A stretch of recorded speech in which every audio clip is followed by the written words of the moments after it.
नमस्कार दोस्तों, OCA network में आपका स्वागत है। मैं हूं ओमकार चौधरी। मेरे साथ दो महानुभाव जुड़ गए हैं, धीरेन्द्र पुंडीर जी और वीरेंद्र नाथ भट्ट साहब। दोनों का स्वागत कर लेते हैं। बहुत अभिनंदन, बहुत नमस्कार। स्वागत है आप दोनों का।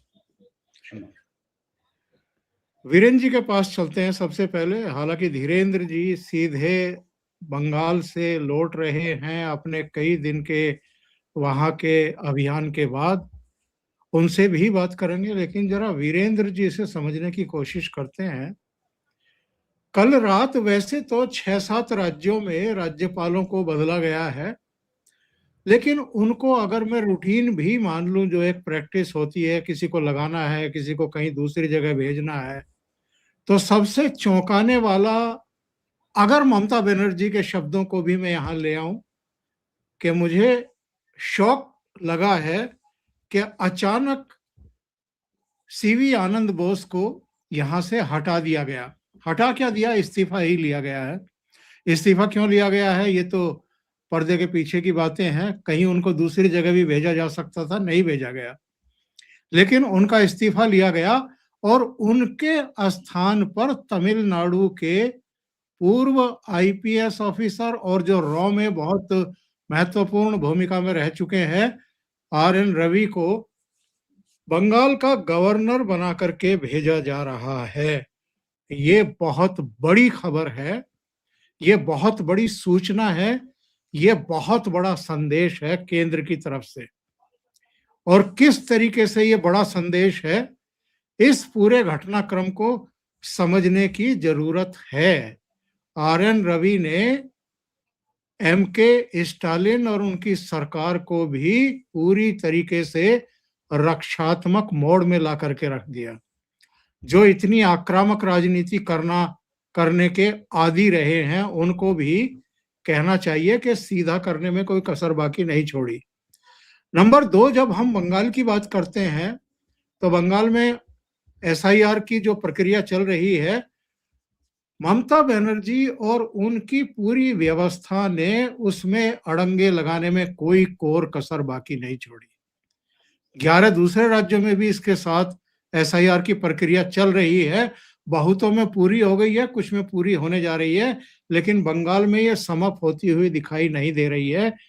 सुप्रीम कोर्ट के अभूतपूर्व और ऐतिहासिक हस्तक्षेप के बावजूद ऐसे में ये अब कयास लगाए जाने शुरू हो गए हैं कि बंगाल में ऐसा ना हो कि बाकी 4 राज्यों के साथ चुनाव ना होने पाए और टाल दिए जाएं।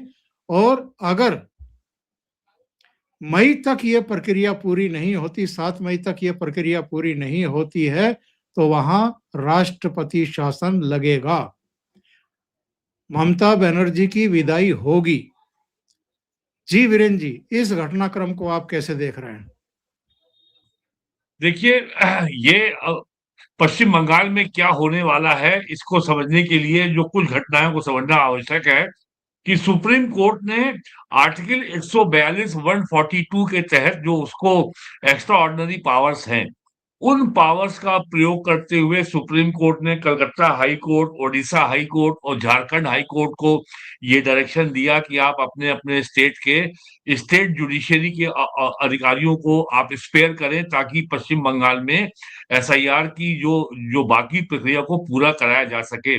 और ये इस बात का सुप्रीम कोर्ट का इसके ऊपर स्टैंप लग गया कि ममता बनर्जी की सरकार चुनाव आयोग के साथ असहयोग कर रही है और सुप्रीम कोर्ट के लगातार निर्देशों की अवहेलना कर रही है, सुप्रीम कोर्ट को डिफाई कर रही है। तो अगर केंद्र सरकार उसको आर्टिकल 256 में बंगाल सरकार को कोई अगर नोटिस जारी करती और कोई मैंडेटरी डायरेक्शन जारी करती, तो ममता बनर्जी उसके खिलाफ भी जो है वो डंडा खड़ा कर देती कि देखो ये केंद्र की सरकार जो है बदले की भावना से कार्रवाई कर रही है। या अगर आर्टिकल 356 की बात भी सोची जाती, तो भी अपोजिशन को तुरंत मोदी को गाली देने का मौका मिल जाता। लेकिन ममता बनर्जी को पूरी छूट दी गई। ममता बनर्जी आज ये कहने की स्थिति में नहीं है कि केंद्र की बीजेपी सरकार उनके खिलाफ कोई राजनीतिक षड्यंत्र के आधार पे काम कर रही है। अब जो भी कुछ मामला है, it is between Mamata Banerjee and चुनाव आयोग and Mamata Banerjee and Supreme Court of India. केंद्र सरकार से मतलब नहीं है। और इस सबका जो है, जो इसका जो एंड रिजल्ट है वो ये है कि 7 मई 2026 को पश्चिम बंगाल विधानसभा का कार्यकाल पूरा होने जा रहा है।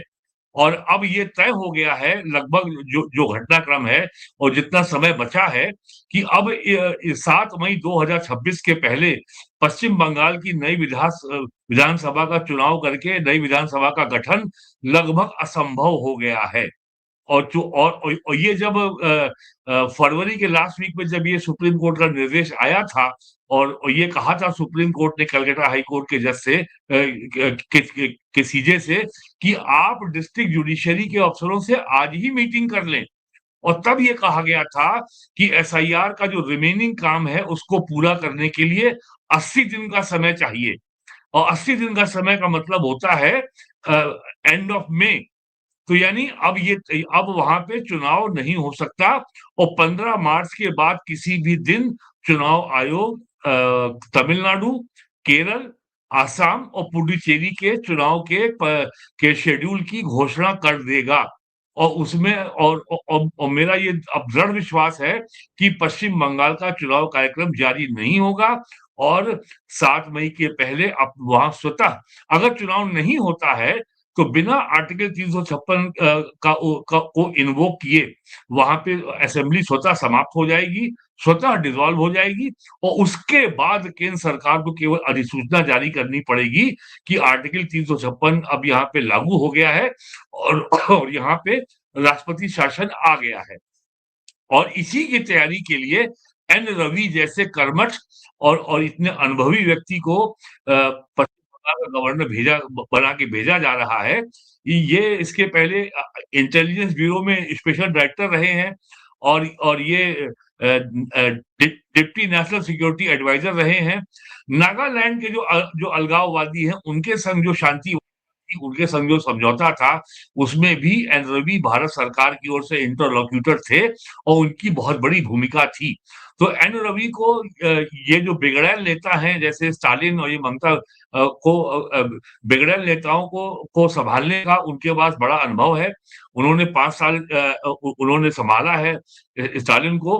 और आपने देखा है कि तमिलनाडु विधानसभा से कितने विधेयक पारित हुए और उनको जो है गवर्नर की अनुमति नहीं मिली, तो वो सुप्रीम कोर्ट गए और सुप्रीम कोर्ट ने समय सीमा बांध दी राष्ट्रपति के लिए, गवर्नर के लिए, कि आपको 3 महीने में अप्रूवल देना ही देना है। फिर राष्ट्रपति ने उसको रेफरेंस वापस भेजा सुप्रीम कोर्ट को और सुप्रीम कोर्ट को अपना ही फैसला वापस लेना पड़ा। ये तो अभी कहानी है पिछले कुछ महीनों की। तो एन रवि का जाना बंगाल इस बात की, मैं तो कहता हूँ ये स्पष्ट घोषणा है कि पश्चिम बंगाल में प्रेसिडेंट रूल आ रहा है। और केंद्र सरकार के पास उनके सलाहकार कौन होंगे? जब गवर्नर रूल होता है तो उसके एडवाइजर भी अपॉइंट होते हैं। मेरा तो मानना है कि उनकी भी तैयारी हो गई है। They must have been shortlisted और ये जो है ये घोषणा हो जाएगी। अब ये और ये तय है कि केंद्र सरकार अपनी ओर से आर्टिकल 356 की घोषणा नहीं करेगी, ये मई में ही लागू हो जाएगा। जी वीरेन जी, आपको लगता है क्या ममता बनर्जी फंस गई है एसआईआर में अड़ंगे लगाकर? और अब तो सुप्रीम कोर्ट भी चूंकि नाराज है, इसलिए वहां से भी इनको राहत नहीं मिलेगी। राष्ट्रपति शासन लगा तो इसके लिए कोई और नहीं, ममता बनर्जी जिम्मेदार होगी। तो एक अच्छा मौका केंद्र के पास है कि इस समय इनको एक्सपोज तो ये ऑलरेडी हो चुकी हैं पूरी तरीके से, लेकिन शुभेंदु अधिकारी का एक बयान मुझे याद आ रहा है जिसमें उन्होंने कहा था कि बिना राष्ट्रपति शासन के यहां स्वतंत्र चुनाव संभव ही नहीं है। तो ऐसे में खुद ममता बनर्जी फंस गई हैं।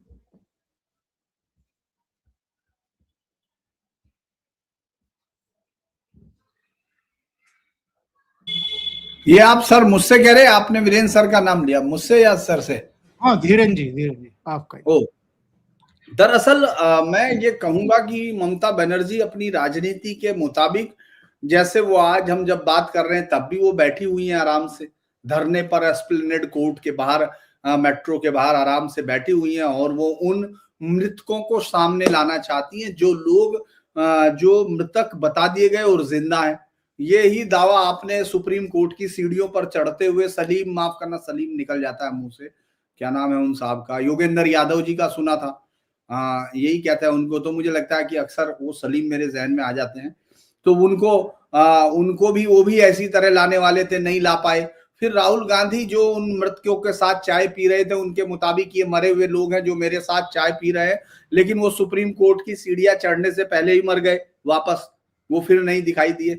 उसी तरह ममता बनर्जी धरने पर बैठी हैं, लेकिन एस्प्लेनेड कोर्ट पर वो लोग नहीं पहुंच पा रहे हैं जो मर चुके हैं। तो ये राजनीतिक उनका एक स्टाइल है, वो जानती हैं कि मुझे इसी से जाना है अगर इसी से मैं आई हूं।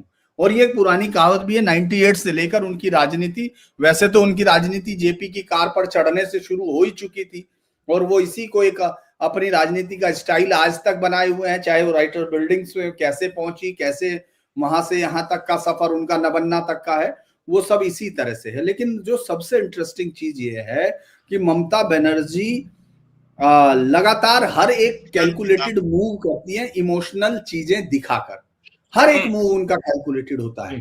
लेकिन ये मामला मुझे लगता है कि अगर ऐसा, वैसे मुझे नहीं लग रहा है क्योंकि अभी तक इस तरह का कोई भी मैसेज वहां से जो चुनाव आयोग है, चूंकि मैं उनसे भी मिल रहा था, वहां जो लोग हैं, दफ्तर है, उसमें भी गया, सीईओ के दफ्तर में, उनकी प्रेस कॉन्फ्रेंस में भी था, तमाम चीजें, तो लग नहीं रहा कि वो इस तरह का कोई खेल वो होगा। लेकिन ममता बनर्जी अपनी इस चाल को अब वो वहां ले आई है कि अब वो वापस नहीं जा सकती। कई बार क्या होता है कि आप अपने आप को ऐसी जगह में ले जाकर खड़ा कर देते हैं कि आप भागना चाहते हैं तो भी आपको लड़ना पड़ता है, भीड़ आपको मुड़ने नहीं देती। उसी तरह से ममता बनर्जी को अब उनकी ये जो लड़ाई उनको जीत दिला रही थी, अब वही लड़ाई उनके लिए परेशानियों का सबब बन रही है, क्योंकि अब वो वापस नहीं मुड़ सकती। लड़ाई को उस जगह पर ले आई है और अगर वो अब पेश नहीं कर पाएंगी तो बड़ा मुश्किल होगा। वो कह जरूर रही है कि मैं पेश करूंगी, तो लेकिन हमने अभी तक तो नहीं देखा। 2:15 बजे से धरना शुरू हुआ था, हम लोग देखे किस समय बैठे हैं, तो वो कहां चली गई, वो लोग चले कहां गए जिन लोगों को वो लाना चाहती थी। दरअसल 47,000 सिर्फ एक उदाहरण से दर्शकों को समझा जा सकता है, दर्शकों को समझाया जा सकता है सर, क्योंकि जिस तरह से भवानीपुर सीट है जिसमें ममता बनर्जी तब आई थी जब वो नंदीग्राम से चुनाव हार गई थी। ये बड़ा दिलचस्प बात है कि नंदीग्राम से चुनाव हारने के बाद जब वो भवानी पर पहुंचती हैं, जहां उनसे पहला जो कैंडिडेट थे टीएमसी की जीती हुई सीट थी, तो महज 28,000 सीट थी और उन्होंने 58,000 से वो सीट जीत ली थी।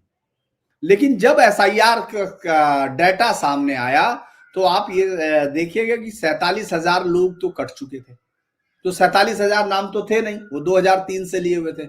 इसके साथ साथ जो अगर आप देखेंगे जो 14,000 नाम आज भी उस लॉजिकल डिस्क्रिपेंसीज लिस्ट में है जिसकी चेकिंग हो रही है, उनमें से कितने कटेंगे, प्लस 2,000 नाम और अलग से जो बाद में पेश नहीं हुए थे, वो सब मिला के थे। तो अगर आप इसको देखते हैं तो वो 58,000 से कहीं ज्यादा बड़ी संख्या ये हो जाती है, जो उनकी जीत को ही संदिग्ध करार देती है। ये नहीं मैं कह रहा हूं, ये तो डाटा की बात कर रहे हैं कि ये सबने वोट किया ही होगा, क्योंकि वोट वहां बहुत हायर परसेंटेज में हुआ था, लगभग 80% के करीब। लेकिन अगर आप 2-2.25 लाख की कॉन्स्टिट्यूंसी में अगर आपके 58,000 लोग, 64,000 लोग एसआईआर में ही नहीं है, तो आप 80% लोग जोड़ लीजिए जिन्होंने वोट किया होगा। तो ये बात तो शुभेंदु ने उसी समय कहा था कि ये हारेंगी और मैं इनको हराऊंगा।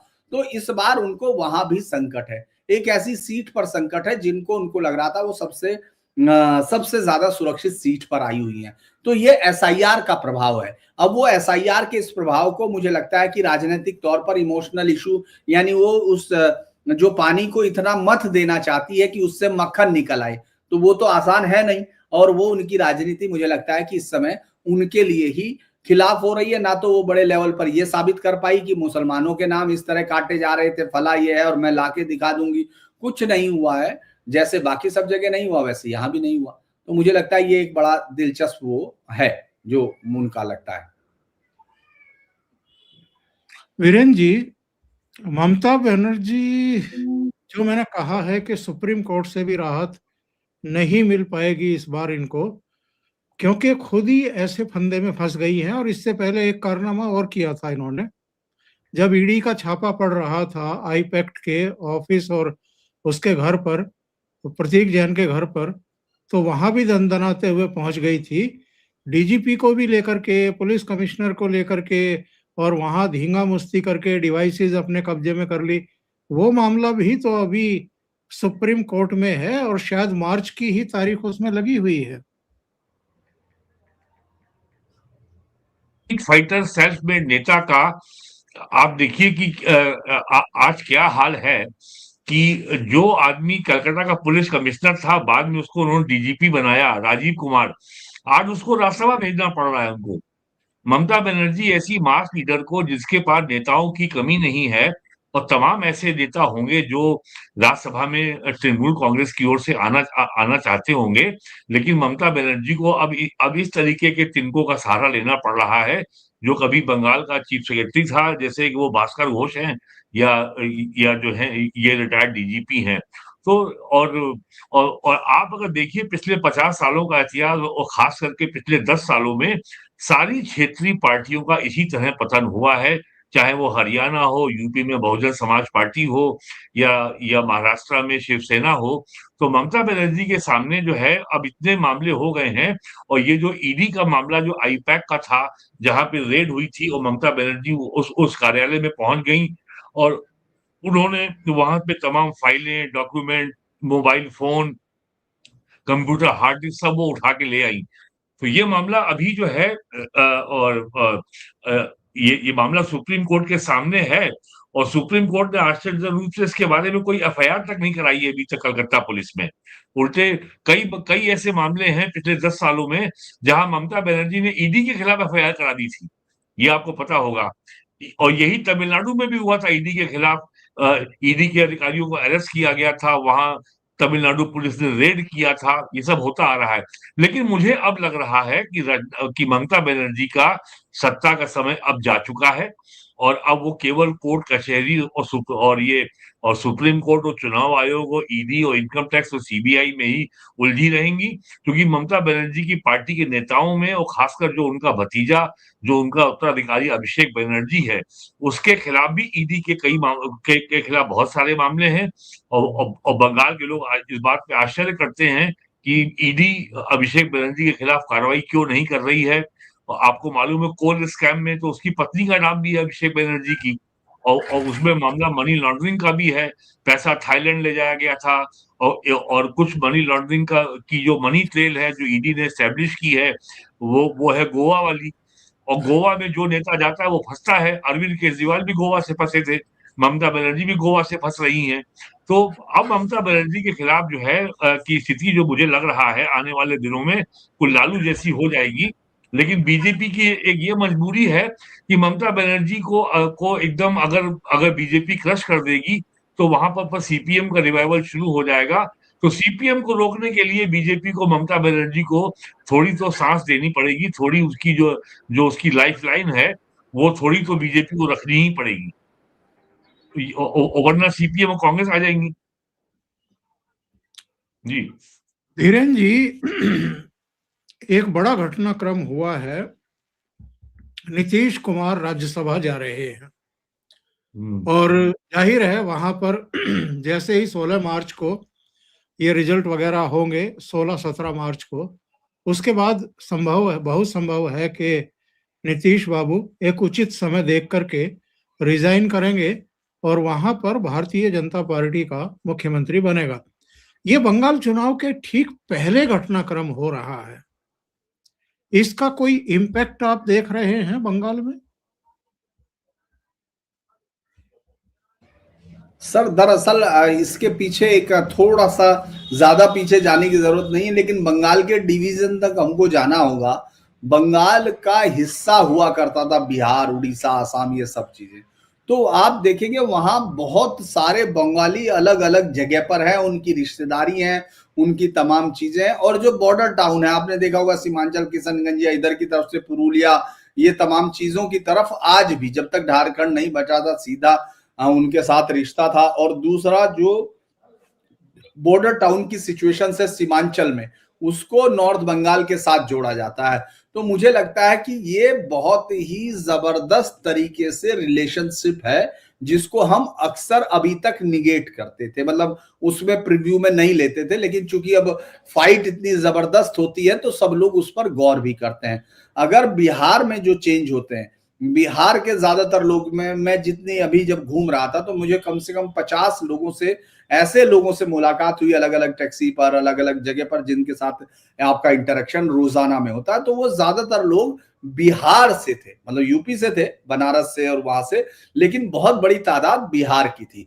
और बिहार और यूपी के जितने वोटर्स थे, ये मुझे लगता है कि शायद ये कारण भी है, बहुत सारे लोग आपने देखा होगा वो हिंदी को या भगवान राम को या उसको लेकर, जो हार्डकोर टीएमसी का वोटर है, क्यों चिढ़ता है? क्योंकि उसको मालूम है कि ये ज्यादातर वोटर जो है कंप्लीटली बीजेपी की तरफ शिफ्ट होते हैं और बीजेपी को वोट करते हैं। बीजेपी का बड़ा ताकत भी उनके पास है। तो मुझे लगता है कि चूंकि इस समय बंगाल का, बिहार का असर बंगाल तक जरूर जाता है, ये एक मैसेज भी दिया जाएगा, एक मैसेज भी है, क्योंकि जो अभी जो आने वाला, जो बीजेपी ने जो तय कर रखा है कि आखिर मुख्यमंत्री की पर्ची पर जो नाम लिखा हुआ है, जिसको राजनाथ सिंह देंगे या गडकरी देंगे, कोई भी जाके दे सकता है, तो उस चिट्ठी का बहुत बड़ा असर बंगाल तक आएगा, मुझे ये लगता है।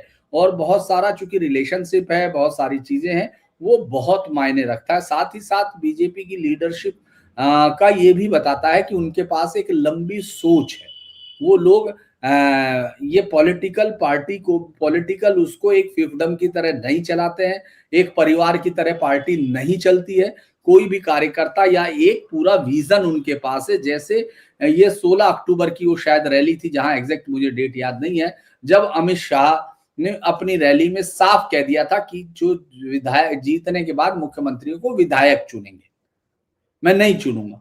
तो उस वक्त भी ये मैसेज था कि बीजेपी के पास एक प्लान था, और जिस तरह से उन्होंने एग्जिट दिया है, एक बहुत ही रेस्पेक्टेबल एग्जिट है नीतीश कुमार को, जिनकी वाकई जो तबीयत है या जो वो है, वो सबको लोग दिख रहे थे। तो कहीं खराब मोड़ की तरफ ना जाए, वो कहीं ऐसा ना जाए। तो एक बहुत ही ग्रेसफुल एग्जिट है, जो पॉलिटिकल दूसरी पार्टियों में अब असंभव दिखता है।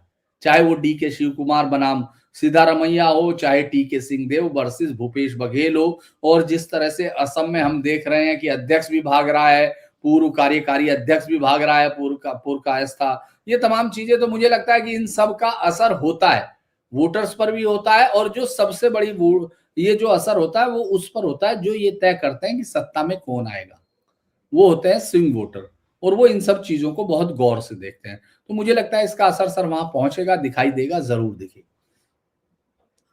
मोदी साहब, ये जो कल बिहार में हुआ है, इसका बहुत बड़ा इम्पैक्ट यूपी में भी होना शुरू हो गया है, और यूपी में अगले साल चुनाव है।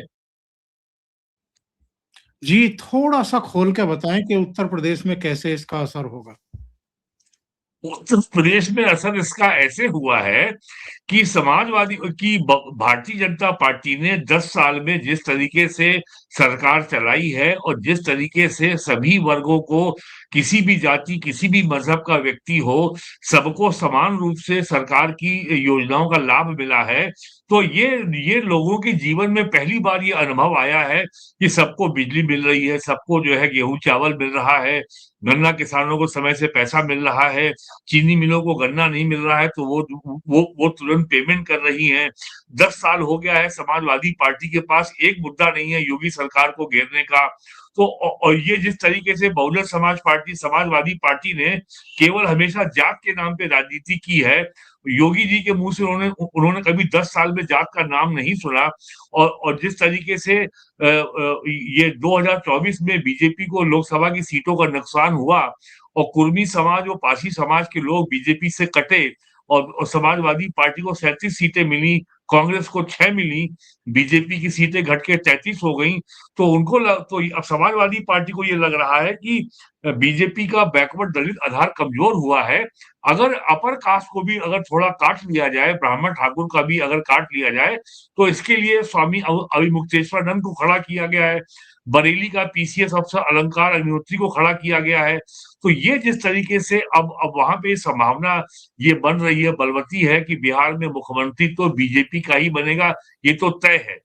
सम्राट चौधरी यदि मुख्यमंत्री बन जाते हैं तो बीजेपी बैकवर्ड राजनीति के तीसरे पड़ाव में पहुंच गई है। आरजेडी अभी यादों में अटकी है। बीजेपी ने 20 साल कुर्मी को मुख्यमंत्री बना के रखा और वो कुर्मी से आगे बढ़ के अति पिछड़ पे आ गई है, कुशवाहा पे। तो यूपी में भी ये असर, इसका असर ये होगा, ये भ्रम था कि यहाँ से बैकवर्ड कट रहे हैं और यूपी में कुशवाहा समाज की बिरादरी, आप ये सेंट्रल यूपी में, ईस्टर्न यूपी में बहुत बड़ी आबादी है, प्रयागराज से लेकर के अवध से लेकर के देवरिया, सलेमपुर, बलिया तक। तो ये बीजेपी के लिए बहुत बड़ा फैक्टर का रूप में काम करेगा, कुशवाहा का मुख्यमंत्री बनना। और कुशवाहा कोयरी समाज की पहली घटना होगी कि कोई व्यक्ति मुख्यमंत्री बनने जा रहा है। इसका बहुत बड़ा इम्पैक्ट होने वाला है। और ये जो पीडीए है ना समाजवादी पार्टी का, ये कहीं दिखाई नहीं पड़ेगा। और ये जो आपको दिखता है 2024 का चुनाव में जो बीजेपी को नुकसान हुआ, वो बीजेपी के अपने अंतर विरोधों के कारण हुआ, वो समाजवादी पार्टी की मेहनत से नहीं हुआ था। और वो एक वन टाइम वंडर था जो एक बार हो गया। और यूपी में और किसी बड़े राज्य में आपको मालूम ही है कि लोकसभा चुनाव और विधानसभा चुनाव के वोटिंग का पैटर्न और मुद्दे सब में जमीन आसमान का अंतर होता है। और लोकसभा चुनाव 2024 के परिणाम को टेम्पलेट नहीं माना जा सकता 2027 के लिए। तो यूपी में भी बिहार की घटनाक्रम का बहुत जबरदस्त असर पड़ेगा। यहाँ भी चुनाव अभी 1 साल का समय है। आपने बहुत महत्वपूर्ण बातें कही हैं वीरेन जी। धीरेन जी, 3 साल पहले एनआईए ने कई राज्यों में एक साथ छापे मारे थे और जो पीएफआई का नेटवर्क था वो बिहार में भी कटिहार और दूसरी तमाम जगहों पर छापे पड़े थे। फुलवारी शरीफ के भी इलाकों में और तमाम दूसरे इलाकों में भी वो छापे पड़े थे। बहुत बड़ा नेटवर्क जो है, और उसमें ये दस्तावेज भी मिले थे कि मोदी जी भले ही 2047 तक विकसित भारत का सपना देख रहे हों, वो इस्लामिक स्टेट बनाने का सपना भारत को देख रहे हैं, पीएफआई वाले। तो अगर यहाँ पर नेतृत्व परिवर्तन होता है, जैसी चर्चाएं चल रही है सम्राट चौधरी मुख्यमंत्री बनेंगे, उन्होंने ऑलरेडी योगी आदित्यनाथ के नक्शे कदम पर चलते हुए बुलडोजर निकलवाने शुरू कर दिए थे और उनकी भी लैंग्वेज योगी आदित्यनाथ जैसी ही है कि बक्सा नहीं जाएगा। तो क्या एक शुरुआत होने जा रही है बिहार में उत्तर प्रदेश की तर्ज पर, और फिर ये अभियान अगर बंगाल में भी भारतीय जनता पार्टी की सरकार बन जाती है तो वहां तो अंतर्राष्ट्रीय साजिशें भी हैं, वहां जो ताकतें हैं वही कम नहीं है, उन्होंने तो सारी हदें पार की हैं। हम 46-47 से चलें और अभी तक आ जाएं, तो ये बीजेपी के लिए एक चुनौती भी होगी और बिहार के जरिए वो एक मैसेज भी वहां तक पहुंचाना चाहते हैं जो हिंदू सनातनी थोड़े बहुत हिचके हुए हैं, डरे हुए हैं, ताकि उनकी हिचक और उनका डर निकल जाए। देखिए, अभी ये तो कहा नहीं कि निश्चित कौन है, हालांकि नाम उनका जरूर है और हम देख भी रहे हैं कि सबसे ज्यादा उन्हीं का जो चल रहा है नाम, उनको सम्राट चौधरी को सब लोग ये मान के चल रहे हैं कि शायद वो फ्रंट रनर है, तो वो जिसको भी लाएगी बीजेपी। लेकिन ये जरूर है कि बिहार एक ऐसा स्टेट बन चुका है जहां बीजेपी अपने नेशनल एजेंडे को लागू करना जरूर चाहेगी, क्योंकि ये लगातार सुनते रहे थे कि पीएफआई का ये एजेंडा है। ये कई सारे लोगों ने, अगर हम लोगों ने, चूंकि इंटेरोगेशन रिपोर्ट अक्सर जब बात होती थी अधिकारियों से, और चूंकि जो भी आतंकी पकड़े जाते थे, बिहार एक बड़ा फुलवारी शरीफ तो आज से नहीं है, जब देश आजाद हुआ था उसके पहले से वो एक जो जिसको हम ये कहेंगे जो आतंक का अड्डा है, उस वक्त खिलाफत और वो तमाम जो इस देश के खिलाफ, मतलब वो कंप्लीटली उसको बाद में ये पोर्ट्रे किया गया कि वो अंग्रेजों के खिलाफ है। नहीं, वो अंग्रेजों के खिलाफ नहीं था, वो पूरी तरह से इन काफिरों के खिलाफ था। काफिरों में सबसे पहले वो हिंदुस्तानियों को मानते हैं, क्योंकि अंग्रेजों को वो अहले किताब मानते हैं, तो उनके खिलाफ वो पूरा था। लेकिन कभी भी कोई डॉक्यूमेंट्स नहीं दिख रहा था इस तरह का। तो जब वो सर्चिज हुई थी, वो सर्चिज इसीलिए बहुत इंपॉर्टेंट मानी जाती है कि उसमें बाकायदा फुल फ्लैज उनका कि क्या ट्रेनिंग करनी है, किस लोगों को मारना है, समाज के किन योगों, और एक बड़े मास लेवल पर किस तरह उनका ट्रेनिंग शेड्यूल चल रहा था, वो सब जगह दे रहे थे। ये बहुत साफ हुआ था। तो बिहार में इससे पहले आपको याद होगा कमाल अख्तर उर्फ फड्डी और वो तमाम लोग जो फूल मधुबनी से उठाए गए थे, इससे पहले मुंबई ब्लास्ट में जो ट्रेन ब्लास्ट था उसमें भी वहां से उठाए गए थे, अलग अलग है, उनमें से कुछ पैरवी की वजह से छूट भी गए थे बाद में, क्योंकि सबूतों का पुलिस इसी तरह का इस्तेमाल वो आज तक उसी तरह आर्काइक तरीके से वो इकट्ठा करती है। तो इसके अलावा अगर आपने देखा हो अभी एक एयरफोर्स बेस बनाया जा रहा है, जो ये माना जा रहा है कि जो किशनगंज में और उसमें जिसमें जमीन, तो याद कीजिए कि किस तरह से वहां जो AIMIM का और जो विधायक है उन्होंने ये कह दिया था हम यहां जमीन नहीं देंगे किसानों का। तो ये एक तरह से वो जो 4-5 जिले हैं वो इस देश के लिए सिरदर्द बनने जा रहे हैं। जो चिकन नेक का आसपास का इलाका है, शर्जिल इमाम वहीं का है, आप याद कीजिए शर्जिल इमाम वहीं का है। तो जिस तरह से देश को तोड़ने की एक सबसे बड़ी जो सबसे खतरनाक साजिश है, जिसको ये कहना कि भाई मुस्लिम हिंदू ये सब बेकार की बातें हैं, इस पर बात करना इस समय मुस्लिम हिंदू या मुस्लिम से बड़ी बात यह है कि देश कौन तोड़ रहा है और कौन नहीं तोड़ रहा है, ये क्लियर होना चाहिए। तो आप देखेंगे ये देश तोड़ने वाली ताकत जितनी है वो वहां बहुत मजबूत है। उनको अगर परास्त करना है तो आपको बिहार में एक ऐसा कड़क मुख्यमंत्री लाना होगा जिसमें कम से कम योगी जैसा ना हो, हेमंता जैसा ना हो, लेकिन उनके कदमों पर चलने का रुख जरूर रखता हो। सम्राट चौधरी ने कई सारी धमकियां दी है, ये है, लेकिन मुझे लगता है कि कोई और भी अगर जहन में होगा तो उसको इस पैटर्न का फॉलो करना पड़ेगा, क्योंकि बिहार ने उस आतंक के रास्ते पर बहुत लंबा, और देखिए बाकी सब लोगों को लग रहा होगा कि जब इस तरह का 20 साल का शासन ये रहा, 15 साल का राबड़ी का रहा, और ये जो जेपी के चेले जितने रहे हैं, ये सोशलिस्टों के नाम पर इन्होंने पूरे देश की जो एक देश की एक जो इकोनॉमी तो है उसको तो नष्ट किया ही किया, और सेकुलरिज्म के झूठ के नाते इन्होंने इस देश में इस्लामिक जिहाद को फैलने के लिए एक उर्वर जमीन दी है। तो मुझे लगता है कि उसको काटने में बहुत समय लगेगा, लेकिन एक शानदार और बहुत ही ज्यादा जिसको ये समझ हो कि इस्लामिक जिहाद का नैरेटिव कैसे क्रिएट होता है, ये सिविलाइजेशनल वॉर कैसे है, ये सब क्लैरिटी होगी, वही वहां काम कर पाएगा। जी गौरी साहब, ये जो शासन कला होती है जिसको स्टेट क्राफ्ट कहते हैं, उसका सिद्धांत है कि राजा सोता है राजदंड जागता है। योगी के मुख्यमंत्री बनने के पहले यूपी में राजदंड सो रहा था, तो जो राजदंड अब यूपी में जाग गया है और अब बिहार में भी जाग रहा है। तो जब राजदंड जागेगा तो फिर जो ये जितने जिहादी हैं, आतंकवादी हैं और राष्ट्र विरोधी हैं और जितने क्रिमिनल एलिमेंट हैं, वो फिर जो है बुलडोजर के रूप में सामने आता है। तो ये वास्तव में राजदंड है जो हमें दिखता है बुलडोजर के रूप में। यानी state has to assert its authority. State को अपनी माइट को जनता को दिखाना होगा, तभी जनता कानून को मानेगी, तभी जनता सरकार को मानेगी, तभी जनता का राज्य में सरकार में विश्वास होगा और तभी देश का और प्रदेश का विकास होगा। इसके बगैर विकास भी संभव नहीं है। बिल्कुल, बहुत बहुत धन्यवाद।